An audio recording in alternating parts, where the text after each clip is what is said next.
Amados irmãos, muito boa noite. Como é bom estarmos de volta para dar continuidade ao nosso estudo.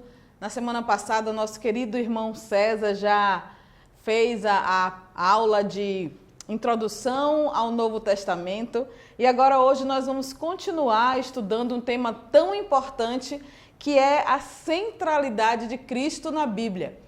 Tema este que, na verdade, nós vimos estudando já ao longo do estudo do panorama do Antigo Testamento e já falamos bastante quando temos estudado a introdução do Novo Testamento e vamos continuar falando por todo o estudo do Novo Testamento, dada o conteúdo deste tema, né? Ser Cristo o nosso principal assunto, o nosso principal motivo de estarmos aqui, de estudarmos tanto as Escrituras. A centralidade de Cristo na Bíblia, então, a razão porque nós estamos aqui, na verdade, a centralidade de Cristo em nossas vidas. Vamos então, meus amados irmãos, orar para que falemos não de nós mesmos, mas que o Espírito Santo seja o autor, o guia desta nossa fala, do nosso momento aqui juntos no Senhor. Senhor Deus, Pai amado que estás nos céus, Pai de infinita bondade, de misericórdia, ó Deus, Senhor querido, nós te pedimos, meu Deus, meu Pai amado, que o Senhor esteja conosco nesta noite, meu Deus, que o Senhor seja o guia aqui, que as palavras que saiam, Pai, da nossa boca, sejam não aquelas que nós queremos dizer, mas que o Senhor nos use como instrumentos nas tuas mãos. Que nós, Senhor, falemos aquilo que o Senhor quer que o teu povo aprenda, que o teu povo saiba, que o teu povo entenda e compreenda.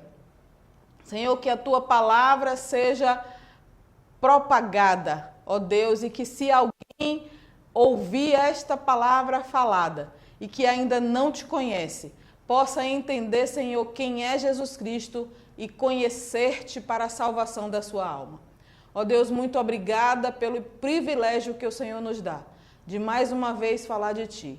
Usa-me, Senhor, como instrumento nas Tuas mãos. Usa-me, Senhor, cada dia mais para o anúncio do Teu Evangelho.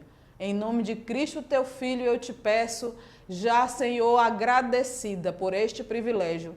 Em nome do Teu Filho amado Jesus. Amém, amém. Panorama do Novo Testamento. Por todo o ano passado, nós tivemos o privilégio de acompanhar os personagens, as histórias, os dilemas dos nossos queridos irmãos que viveram, né, no Antigo Testamento, no período do Antigo Testamento. E agora nós vamos acompanhar também os dilemas, as histórias, as vitórias dos nossos queridos irmãos no Novo Testamento. E mais ainda, a confirmação da promessa de Deus feita lá no Gênesis para Adão e Eva, da própria redenção feita carne, Cristo, o Filho de Deus, o próprio Deus feito homem, revelação de Deus na terra, vindo a este mundo e se fazendo homem por nós aqui, sendo revelado aqui nas Escrituras, no Novo, naquilo que se chama o Novo Testamento. Novo Testamento, então, e Antigo Testamento formam as Escrituras. Antigo, porque foi escrito primeiro, né, compilado primeiro, e novo por ser depois, mas poderia ser primeiro e segundo, é só uma questão de linguagem. Antigo não significa que é velho e pode ser jogado fora, mas somente que foi escrito primeiro. E novo, porque foi escrito depois, mas ambos falam da aliança, do acordo firmado de Deus com a humanidade, conosco. Como já falamos, então, essa é uma lição que fala sobre Cristo como centro das Escrituras. Desde o Gênesis, quando, em Gênesis capítulo 3 e verso 15, Deus disse à mulher que a sua semente derrotaria a semente de Satanás, foi feita pela primeira vez a promessa da redenção em Cristo. Deus disse, porém inimizade, disse na verdade à serpente, porém inimizade entre ti e a mulher, entre a tua descendência e o seu descendente, da mulher.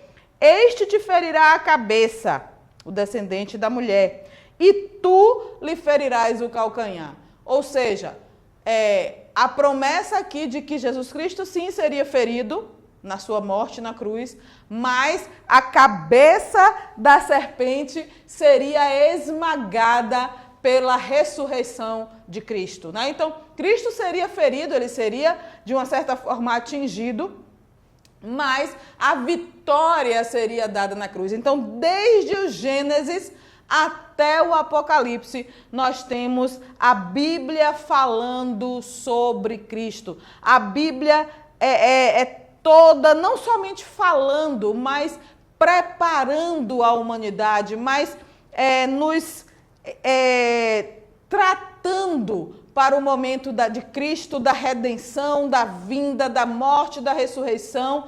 E hoje nós estamos sendo preparados para a sua volta em glória, né? Em Lucas capítulo 24, 27, os irmãos podem ver aí na tela, começando por Moisés, discorrendo por todos os profetas, expunha-lhes o que a seu respeito constava em todas as Escrituras. O próprio Jesus falando. E o próprio Jesus, novamente em João capítulo 5, verso 39, exorta: examinai as Escrituras, porque julgais nelas ter a vida eterna. Vocês dizem lá, as Escrituras eram usadas por todos, até aqueles mesmos que se opunham a Cristo. Eles usavam as Escrituras, a Torá, os profetas, os livros de poema, os livros históricos, que eram considerados escrituras pelos judeus. Eles usavam as Escrituras. E Jesus Cristo disse, e são elas mesmas, essas mesmas Escrituras, que vocês chamam de a palavra de Deus, elas testificam de mim. Então, a mesma escritura que os judeus da época de Jesus consideravam como livros sagrados, são o que nós hoje temos como nosso Antigo Testamento, são os livros que nós entendemos que são parte do cânon do Antigo Testamento. É a Bíblia compõe hoje a Bíblia Sagrada que nós temos e que tem Cristo como seu centro. Então, nós entendemos que a Bíblia revela Jesus Cristo como Criador de todas as coisas. E a base que nós temos para isso está em João, capítulo 1, e os versos de 1 a 3. João, capítulo 1, versos de 1 a 3. Os irmãos já conhecem, eu tenho certeza. No princípio era o Verbo, e o Verbo estava com Deus, e o Verbo era Deus. Ele estava no princípio com Deus. Todas as coisas foram feitas por ele e sem ele nada do que foi feito se fez. Ele é a porta para a salvação. Sem Cristo não há salvação. João capítulo 10 e verso 7. Jesus, pois, lhes afirmou de novo: em verdade vos digo, eu sou a porta das ovelhas. Todos quantos vieram antes de mim são ladrões e salteadores, mas as ovelhas não lhes deram ouvido. Eu sou a porta. Ninguém pode chegar ao Pai se não for por ele. Atos 4, 12. Também outro texto bem conhecido nosso, né? Atos 4, 12. E em nenhum outro nome há salvação. Atos 4,12, não há salvação em nenhum outro, porque abaixo do céu não existe nenhum outro nome dado entre os homens, pelo qual importa que sejamos salvos. Somente ele é mediador no relacionamento entre Deus e o homem. 1 Timóteo 2,5. 1 Timóteo 2,5, que diz assim... Já estou encontrando 1 Timóteo 2,5. Porquanto há um só Deus e um só mediador entre Deus e os homens, Cristo Jesus, homem. Ele é o nosso supremo pastor, Salmo 23, o Senhor é o meu pastor e nada me faltará. Deitar-me faz em verdes pastos, guia-me mansamente às águas tranquilas, refrigera a minha alma. Guia-me pelas veredas da justiça por amor do seu nome, ainda que eu andasse pelo vale da sombra da morte, não temeria mal algum, porque tu estás comigo, a tua vara e o teu cajado me consolam. Então, ele é o nosso pastor supremo desde o Antigo Testamento até hoje. Ele é o tema central das Escrituras. A nossa teologia, o que é teologia, irmãos? É o estudo de Deus. A nossa teologia é cristocêntrica, ou seja, o nosso estudo de Deus tem Cristo como centro. Como pode ser isso? Porque nós sabemos que Cristo é Deus. Ele não é somente o Filho de Deus, ele é o próprio Deus. Cristo é figura central na história da humanidade. Bilhões de pessoas no mundo hoje têm a sua própria história regida pela história de Cristo. Mesmo aqueles que não se dizem cristãos, o calendário no mundo ocidental é dividido em antes de Cristo e depois de Cristo. Mesmo muitas pessoas que se autoconsideram ateus, elas vivem no mundo cujo calendário é regido pelo nascimento de Cristo. Então, exceto no mundo muçulmano ou lá em Israel, que eles não adotaram o calendário cristão, o mundo ocidental é dividido pelo nascimento de Cristo. Quando participou da história, Jesus Cristo deu a sua própria vida para que o homem tivesse a oportunidade de ser salvo.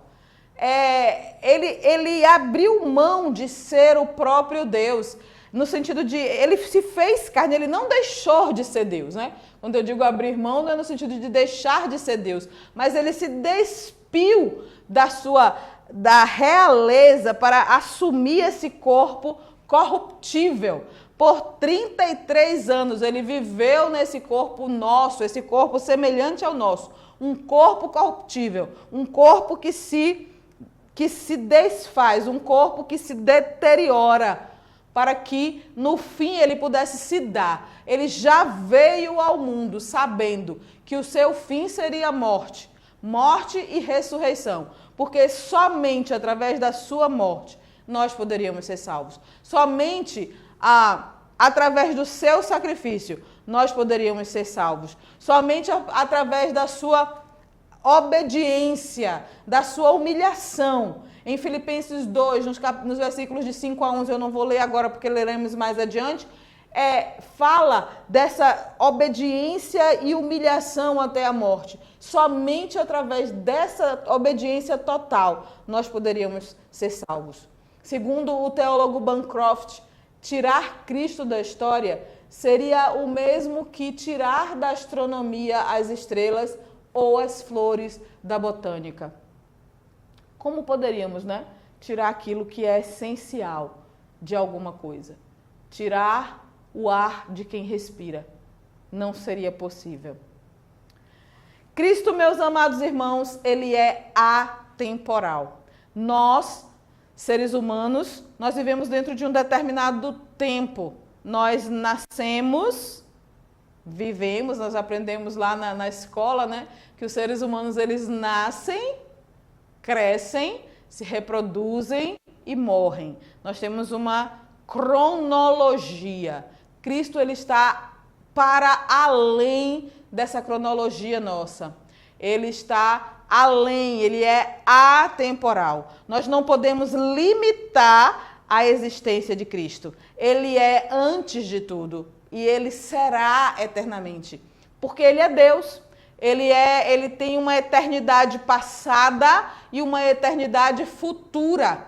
Ele sempre existiu. Ele está além dessa medida temporal criada pelo homem, dessa linha, desse cronos que foi criado pelo ser humano. Então, ele é atemporal.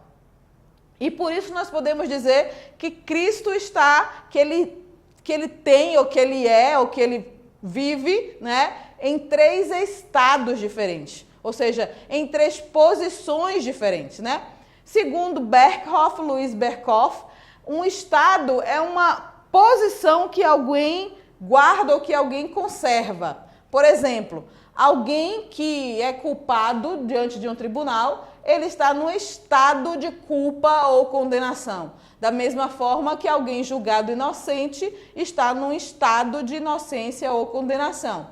Então, os 3 estados de Cristo seriam o estado de pré-existência. Jesus Cristo tem um estado de pré-existência, como ele é Deus, ele sempre existiu. Então, o seu estado de pré-existência. Nós não vamos ler todos esses textos aqui relatados, vamos ler somente alguns, né? Em Miqueias 5:2, que é um texto também já conhecido pela profecia do nascimento de Cristo, mas tem uma parte aí interessante.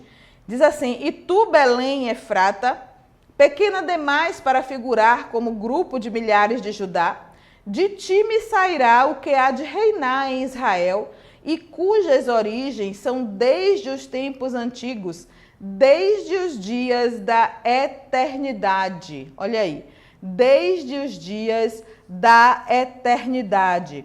Também João 1:1, que nós já lemos, né? João 1:1, nós já lemos esse texto.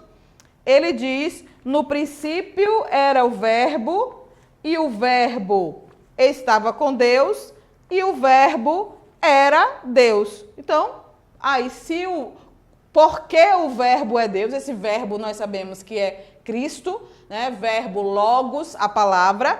Então, o verbo é Deus, Deus é eterno, Cristo é eterno. Então, o estado de ser eterno que Jesus Cristo tem em si, ele é divino, a sua existência, na verdade, é pré-existente. Então, ele também teve esse estado de humilhação, como nós já falamos, que quando ele se humilhou para ter essa existência humana, quando ele se fez homem, em Filipenses 2, capítulo 2 e versos 7 e 8, fala bem dessa parte da humilhação. Eu vou ler do 5 em diante. Tende em vós o mesmo sentimento que houve também em Cristo Jesus, pois ele, subsistindo em forma de Deus, não julgou como usurpação ser igual a Deus. Aí fala da parte que ele pré-existiu. Antes, a si mesmo se esvaziou da divindade, se esvaziou do ser Deus, assumiu a forma de servo, tornou-se homem, tornando-se semelhança de homens e reconhecido em figura humana, a si mesmo se humilhou. Além de ser homem, humilhou-se ainda mais, tornando-se obediente até a morte e morte de cruz. Eu sei que os irmãos já sabem disso, mas a morte de cruz naquela época era a morte mais humilhante que existe. Morte mais humilhante que existe. A pessoa era crucificada sem qualquer roupa, ficava exposta lá para que todos pudessem ver, Era uma morte muito humilhante. Então, esse estado de humilhação, o segundo estado pelo qual Jesus Cristo passou por mim e por você. E, por fim, o terceiro estado, o estado de exaltação, o estado que Jesus Cristo está agora, o estado celestial, o estado que ele está lá na glória. Nós vamos ler em Atos, capítulo 5, verso 31, Atos 5, 31, que diz assim: Deus, porém, com a sua destra, o exaltou a príncipe e salvador, a fim de conceder a Israel o arrependimento e a remissão de pecados. Então, o exaltou, Deus o exaltou. Tem o texto também em Filipenses, capítulo 2, né? Continuando o texto de Filipenses que nós acabamos de ler. Filipenses, capítulo 2,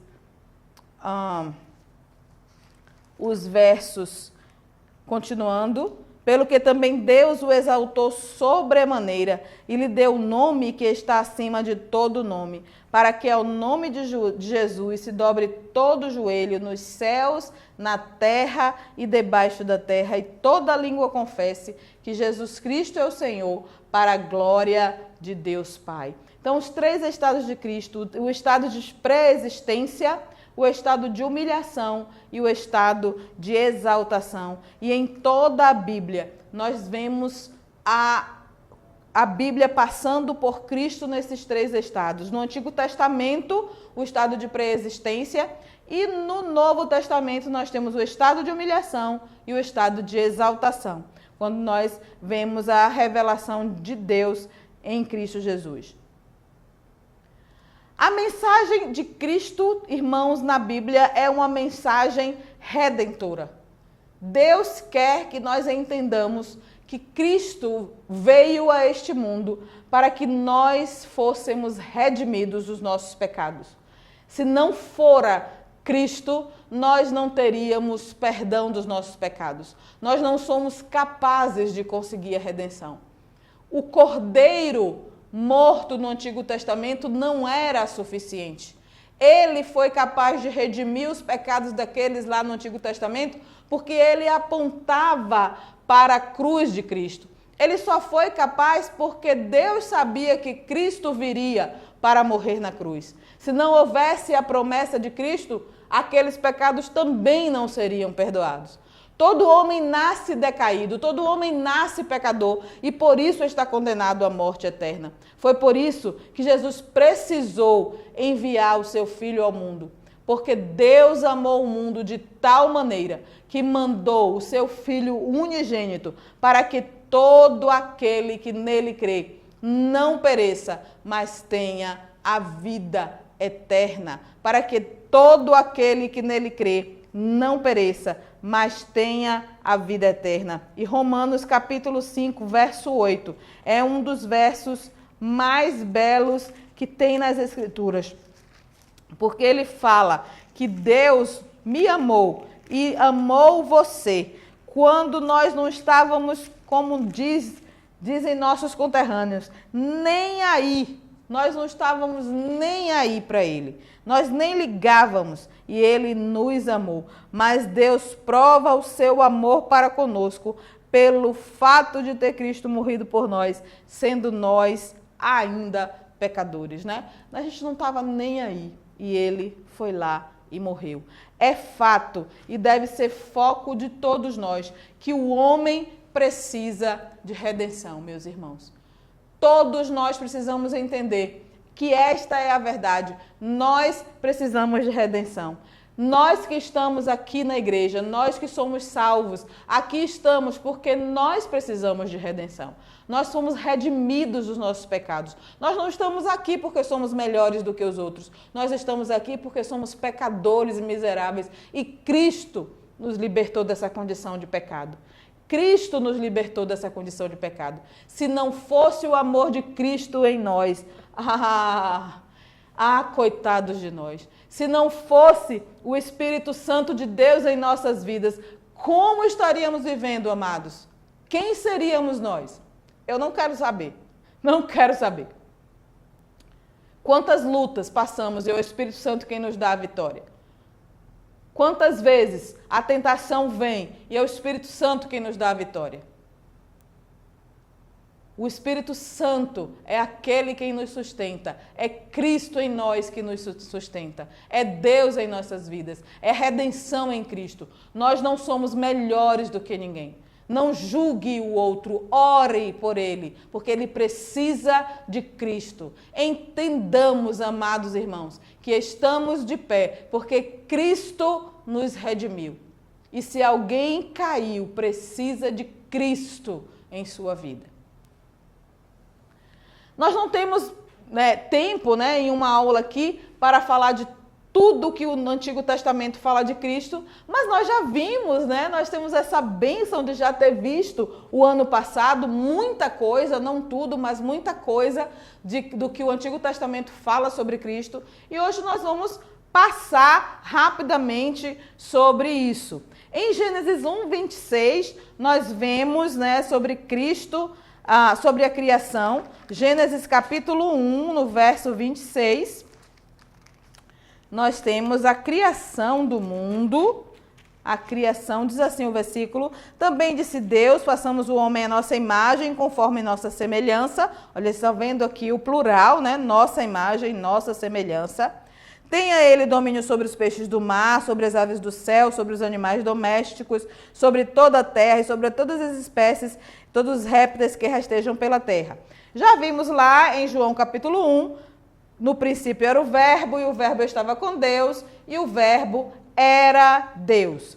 Em Êxodo capítulo 12, a história da Páscoa, né? Nós já vimos lá, nós conhecemos a história da Páscoa, em Êxodo capítulo 12, quando, da saída do povo de Israel do Egito, a última praga na saída do povo de Israel do Egito foi a praga da morte dos primogênitos. A praga da morte dos primogênitos. E o que aconteceu na morte dos primogênitos? Deus manda que os judeus, né, os hebreus, matassem um cordeiro puro, sem mácula, isso já era uma representação de Cristo, e aspergisse, colocassem sangue em cima, no umbral, pintasse de sangue, nas laterais da porta e numa bacia no chão, sangue também. E os irmãos vão perceber que isso formava um símbolo de uma cruz, formando então ali um símbolo, fazendo um tipo, né, da cruz de Cristo. E em 1 Coríntios 5, 7, o apóstolo Paulo fala que Cristo é o nosso Cordeiro Pascal. 1 Coríntios 5, 7. Vamos ler o texto em 1 Coríntios. Diz assim: lançai fora o velho fermento, para que sejais nova massa, como sois de fato sem fermento. Pois também Cristo, nosso Cordeiro Pascal, foi imolado. Por isso, celebremos a festa não com o velho fermento, nem com o fermento da maldade e da malícia, e sim com os asmos da oferta, com os asmos da sinceridade e da verdade. Levíticos 4, 6, Levítico capítulo 4 e verso 6, fala sobre a oferta pelo pecado. Levítico capítulo 4, verso 6.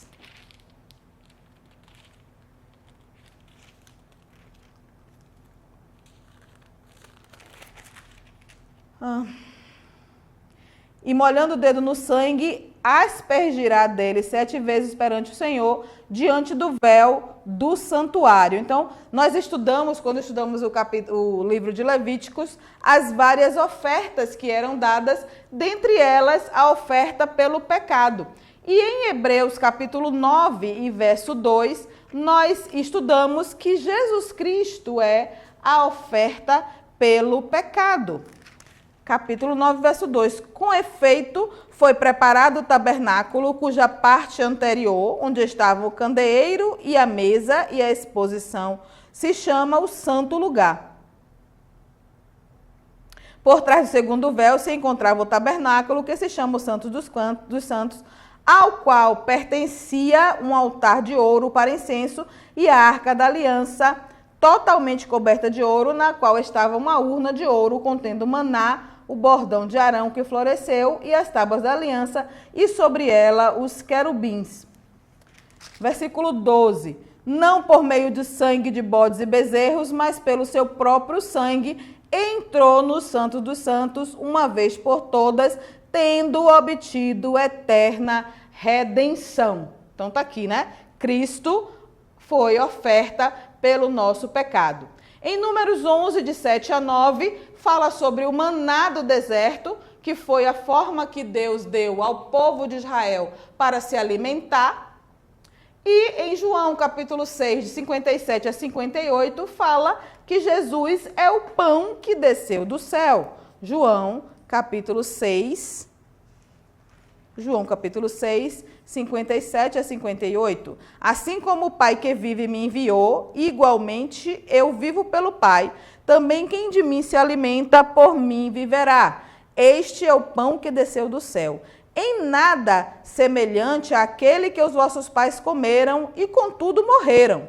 Quem comer este pão viverá eternamente. Aqui nós vemos a referência ao maná. Estas coisas disse Jesus quando ensinava na sinagoga em Cafarnaum. Isaías é o livro mais messiânico do Antigo Testamento, ou seja, o livro que faz mais profecias a respeito de Cristo. Em Isaías capítulo 9, versos 6 a 7, ele faz o anúncio do Messias, né? Isaías capítulo 9, versos 6 a 7, ele faz esse anúncio aí do Messias. Vamos ler esse texto. Diz assim: porque o menino nos nasceu, um filho se nos deu, o governo está sobre os seus ombros, e o seu nome será maravilhoso, conselheiro, Deus forte, Pai da eternidade, príncipe da paz. Para que se aumente o seu governo e venha paz sem fim sobre o trono de Davi, e o seu reino para estabelecer e firmar mediante o juízo e a justiça, desde agora e para sempre. O zelo do Senhor dos Exércitos fará isso. E em Mateus 26, 28, em Lucas 1, 31 a 33, nós temos então que essa profecia foi cumprida, né? Em Lucas 1, 31 a 33, essa profecia foi cumprida, nós já sabemos, com o nascimento de Jesus Cristo. Mas o anjo lhe disse: Maria, não temas, porque achaste graça diante de Deus. Eis que conceberás e darás à luz um filho, a quem chamarás pelo nome de Jesus. Este será grande, será chamado Filho do Altíssimo. Deus, o Senhor, lhe dará o trono de Davi, seu pai. Ele reinará para sempre sobre a casa de Jacó, e o seu reinado não terá fim. Em Jeremias 31, 31, há uma profecia da nova aliança, que pelo sangue de Cristo essa nova aliança foi realizada na morte de Cristo, dita lá em Mateus 26, 28. Vamos ver Mateus 26, 28. Mateus 26, 28.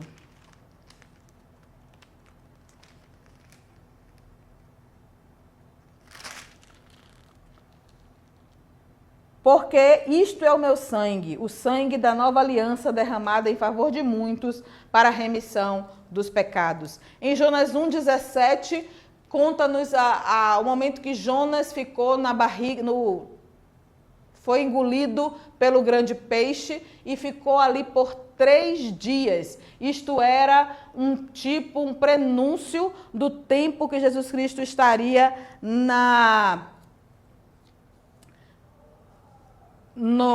enterrado, né, morto no coração da terra. Mateus 12, de 38 a 42, fala sobre isso. Mateus 12, o próprio Cristo fala sobre isso.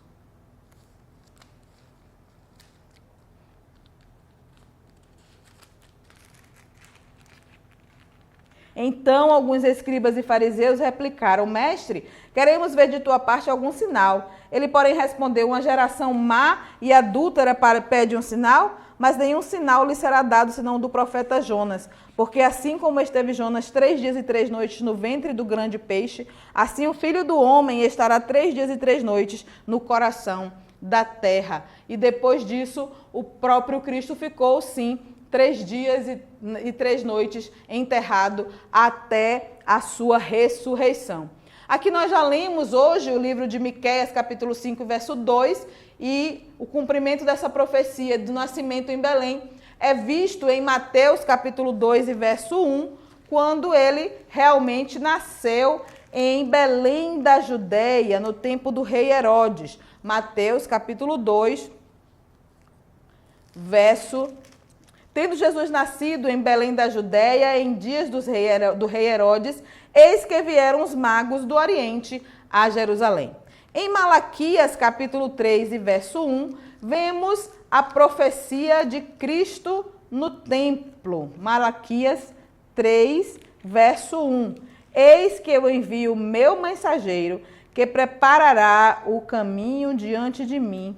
De repente virá ao seu templo o Senhor, a quem vós buscais, o anjo da aliança, a quem vós desejais.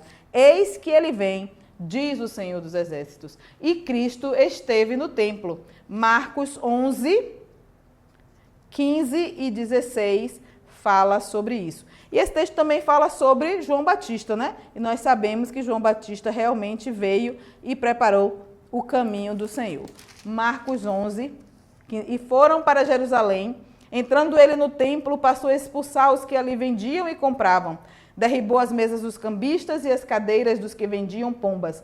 Não permitia que alguém conduzisse qualquer utensílio pelo templo. Também os ensinava e dizia: não está escrito, a minha casa será chamada casa de oração para todas as nações? Vós, porém, a tende transformado em covil de salteadores. Então, irmãos, nós estamos vendo aí, profecias do Antigo Testamento sendo cumpridas em Cristo, verdades sendo cumpridas em Cristo. Muitos outros textos nós temos, eu já vimos no ano passado, né? Muitos textos que se confirmam em Cristo no Novo Testamento. E nós vemos a centralidade, como a mensagem de Cristo é centro mesmo, é o viés de toda a Escritura.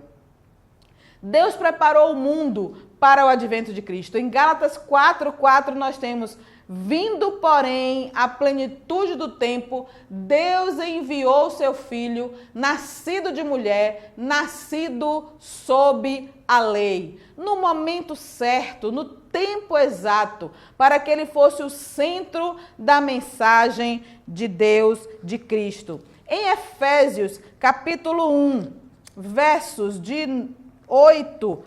9 e 10, nós temos: desvendando-nos o mistério da sua vontade, segundo o seu beneplácito, que propusera em Cristo, Deus, né? Desvendando o mistério da sua boa vontade, segundo o seu beneplácito, em Cristo, de fazer convergir nele quem? Convergir em Cristo, na dispensação da plenitude dos tempos, todas as coisas, tanto as do céu como as da terra.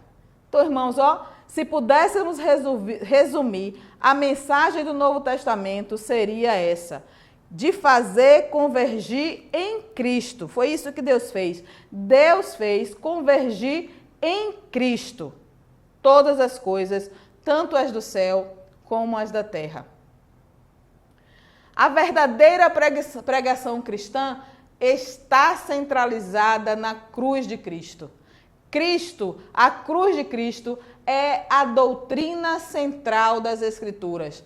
Qualquer outra verdade encontra o seu cumprimento na cruz. Precisa estar fundamentada sobre ela. Nenhuma doutrina da Escritura pode ser fielmente apresentada aos homens, a menos que ele seja manifesto o seu relacionamento intrínseco com a cruz. Qualquer pessoa vocacionada para pregar precisa pregar Cristo. Nenhuma outra mensagem vem de Deus. Que o Senhor nos abençoe. Senhor Deus, ajuda-nos, Pai, a pregar Cristo e somente Cristo. Que Ele seja não somente o centro das Escrituras, mas o centro das nossas vidas. Em nome de Jesus, Teu Filho amado. Amém.